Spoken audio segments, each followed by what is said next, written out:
Hello, this is the second week of learning about cut flowers. Last week we talked about lisianthus and eucalyptus, and today we are going to be talking about snapdragons and aster. So if you missed my first episode, 2024 is going to be my first year really focusing on cut flowers, annual cut flowers specifically. So each week I'm taking a little bit of time to dig a little bit deeper and learn a little bit more about different cut flower varieties that I'm going to be growing this season. I live in North Texas.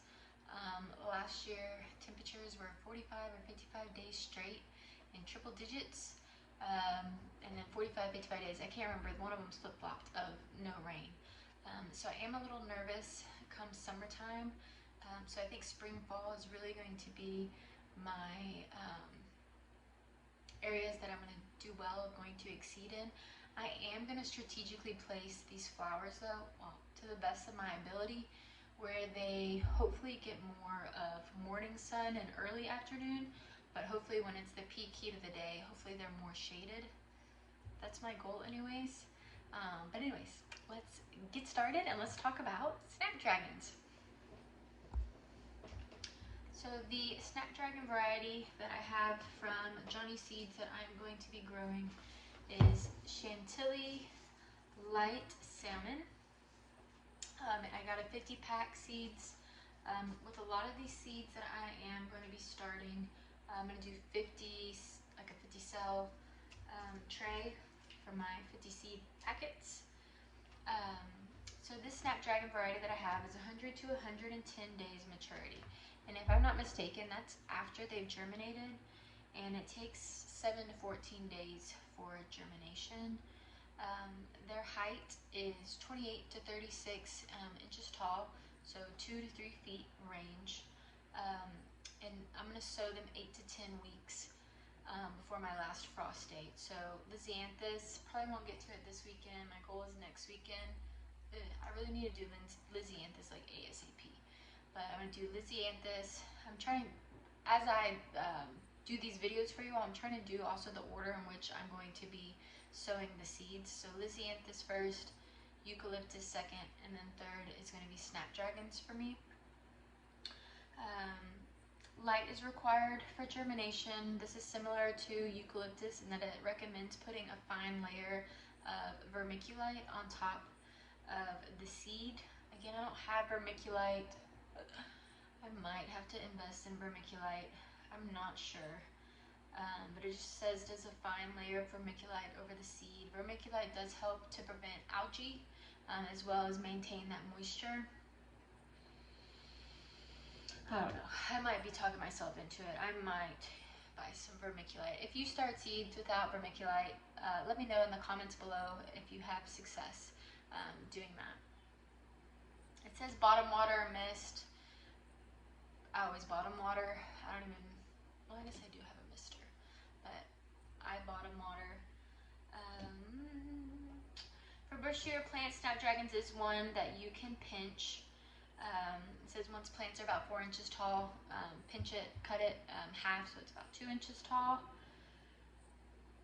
This is my mindset because I'm a little bit, I want to pinch, but I'm also nervous to pinch because it gets so hot here in Texas so fast. Because if I pinch, I'm going to be taking, like, it's probably going to take 2 to 3 more weeks before I have these blooms on my flowers. So with my 50 cells or my 50 seeds, I might do 25 pinch them, and then 25 maybe not, and then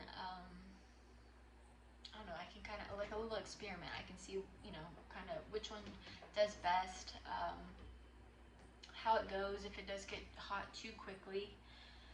Mentioned it earlier, 7 to 14 days to germinate. Temperature is perfect again, like my other two, 70 to 75 degrees, which is about the house temperature for me.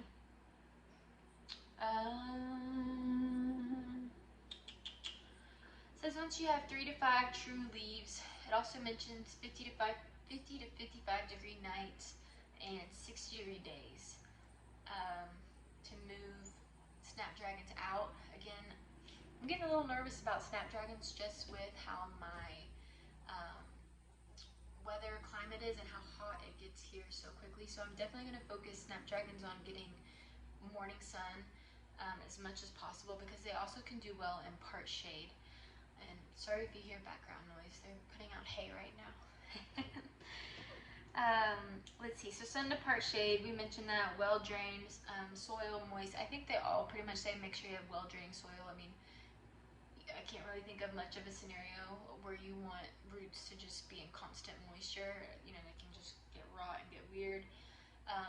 Snapdragons have a wide range of planting distance, 4 to 12 inches. As mentioned in my previous video, I'm really shooting for 6 inches when I go to either burn holes or cut holes in the landscaping fabric. I think I'm just going to do 6 inches, just keep it simple for all of them.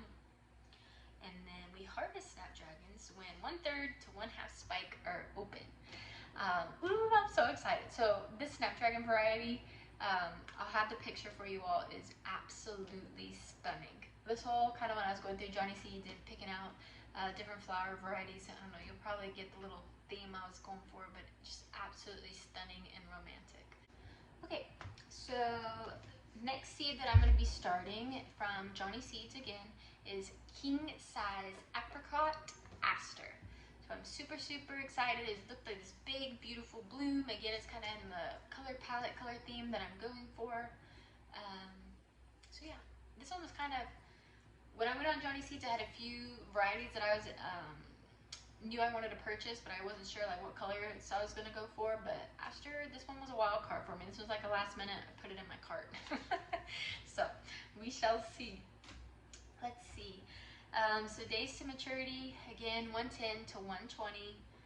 These get pretty tall, 34 to 40 inches, so about that 3 feet, maybe a little bit more range. It does recommend support. So far out of the flowers that I mentioned, this is the first one where I've seen support is recommended.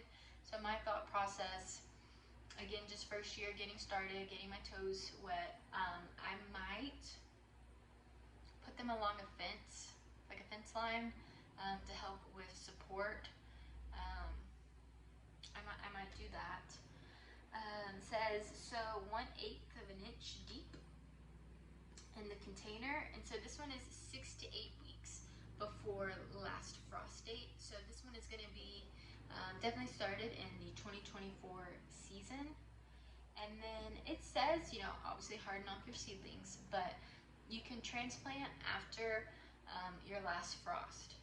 So it's saying that, makes me think that maybe Aster is a little bit hardier than Snapdragons, maybe, for example. I'm not too sure. If you have experience with Aster, let me know. But I mean, yeah, if it's after last frost, I mean, I might be moving these out when temperatures are 40. They might not grow super quickly, but as long as they don't shrivel up and die, I mean, that's my game plan, is to get them outside going as soon as possible so I can have more cell trays to start more seeds. Because I also love vegetables. I mean, I first started growing vegetables from seeds, and now I'm trying to dabble into flowers. It does mention row cover, insect netting to prevent grasshoppers, leafhoppers from getting on the seedlings, because it can spread Aster yellow virus. I'll be honest, I just have a 50 seed packet. I'm probably not doing that. It does say you can direct seed. Again, this is the first out of Lysianthus, Eucalyptus, and Snapdragons. This is the first flower variety that I've seen that says you can direct seed after your last frost date. It says best recommended for soil temperatures to be 65 and 70. And then germination is 10 to 14. So common theme with all these flower seeds so far that I've seen is 10 to 14 days or 7 to 14 days, and around the same temperature. This one says 70 to 72, but that would be perfect for inside my home. So this one is a little bit warmer, which makes me a little bit happier. I'm a little nervous about Snapdragons. It says does best when days are 70-degree temps and nights are 60 to 62-degree temps. And then it just really focused on do not letting these roots get root bound. So definitely got to be one once roots in that 50s. I don't think I'm gonna pot these up. So once I start seeing the roots really coming through out of this 50 cell tray, I'm gonna kick them outside so they don't get root bound. Aster needs sun and well drained soil. And these, it's 6 inches to 12-inch spacing, but again, I see 6 inches, so I'm just gonna keep it simple, and I think do 6-inch spacing for all my flower varieties. And pinching is not required. So I will not be pinching Aster, unless I find research otherwise, but I don't plan on pinching Aster.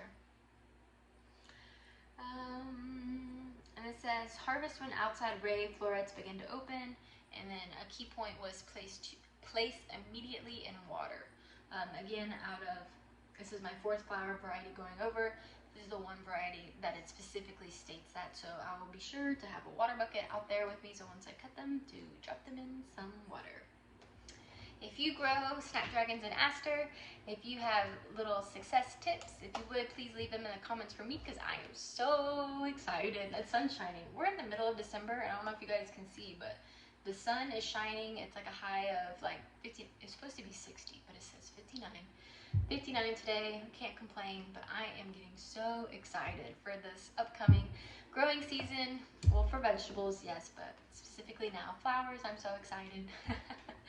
But next week, I will go over 2 more varieties with you guys that I'll be growing in the 2024 season. So come back next week.